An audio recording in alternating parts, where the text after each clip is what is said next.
后等来咱国内来关心咱国内司法，这是新北地方法院18开庭审理一件家庭暴力、某太翁的案件。这是头一届有国民法官参审，明仔载就会对外宣判。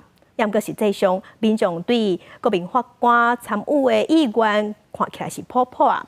亲像就有一个啉烧酒赛车的案件要审，通知100个人来，毋过敢若60成的人愿意来，甚至有人是烦恼讲，惊会看到真恐怖的证据。法院的人员提前动员，欢迎民众来这参加海选。还是也可以来看看啊，蛮新鲜的。其实没有很想参加，就是还是照义务来。这摆是我国台北地方法院有国民法官的案件，要入来到审理庭书，事前是通知104个民众到庭，19来62个，对内面经6个做国民法官，4个是备位的国民法官，和职业法官做伙审理去年11月这个案件。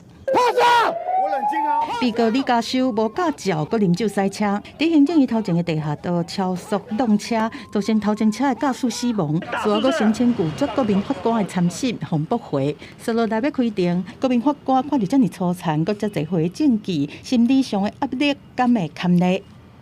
我是还好啦，可能以前学生时代就看过那个车祸照片，所以应该可以接受了。这哦，法律的吼，有影咱那主读少吼。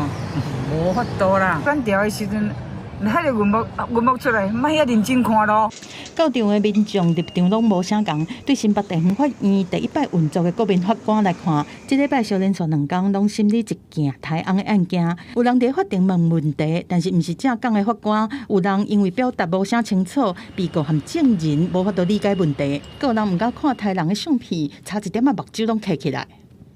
本院特别组成临床心理师工会国民法官心理支持小组，在本案宣判后，由临床心理师到国民法官休息室进行国民法官支持减压团体活动。就惊国民法官心理受到冲击，在宣判了后，台北地方法院就找临床的心理师帮助因来减压。即马正式遴选了后，会在7月24、25和27 3天审理，按算28宣判。